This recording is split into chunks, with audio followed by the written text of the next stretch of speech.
Right, good evening fellow South Africans and citizens of the world.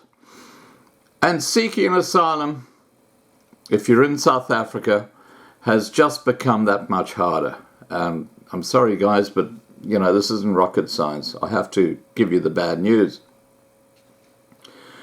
And it's to do with the United Nations High Commissioner for Refugees, or UNHCR. Evacuation of foreign nationals demanding to leave South Africa is not an option on the table, according to the United Nations High Commissioner for Refugees, or UNHCR, in South Africa. The UNHCR said it had reached an impasse with those wishing to leave the country.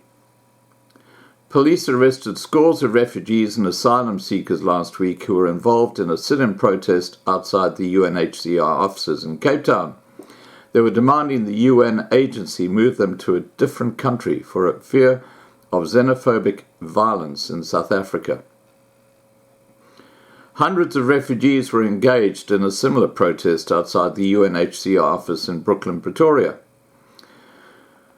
The SABC quoted UNHCR Regional Director Valentin Tapsoba as saying that relocation, resettlement or evacuation was not an option that is now on the table.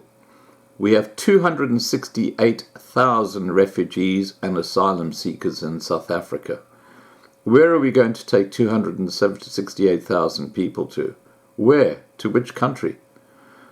Tapsoba said the agency, with the help of government and other stakeholders, may be in a position to help those affected get decent housing, but they don't want to hear about it.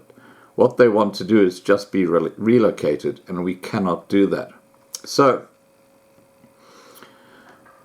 this is regardless of the color of the skin, and it kind of brings into sharp focus that, you know, we're talking about members of the minority groups who are flying overseas and then seeking asylum, which is apparently the only way you can actually do this now if you want to seek asylum.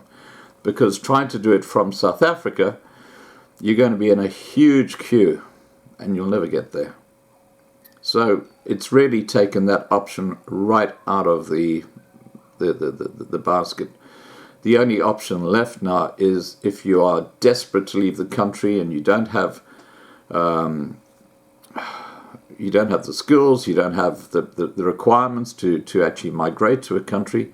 The only thing that is left now is to fly out of South Africa and get asylum. Now, one of the countries that you can seriously look at is Georgia. Georgia in Europe, you can take a one-way plane ticket, I believe. Check that out. But once you arrive there, you can then, without having to have a visa, you can then get employment, settle yourself down, and get residency. It's the easiest option in the world for South Africans today. It's the price of the airline ticket that can be a problem. All right, guys. And just for those of you who are stuck in South Africa, please remember that we do advocate for people looking at Saatlanders for a plan B. And I'll put Saatlanders link down below this video where you can join Saatlanders. If you don't have a plan B, please guys, you need to have a plan B, and you also need to prep. Okay? Please remember to subscribe to be kept informed. Ring the bell for the updates. Please like this video, please share this video, and above all, stay safe.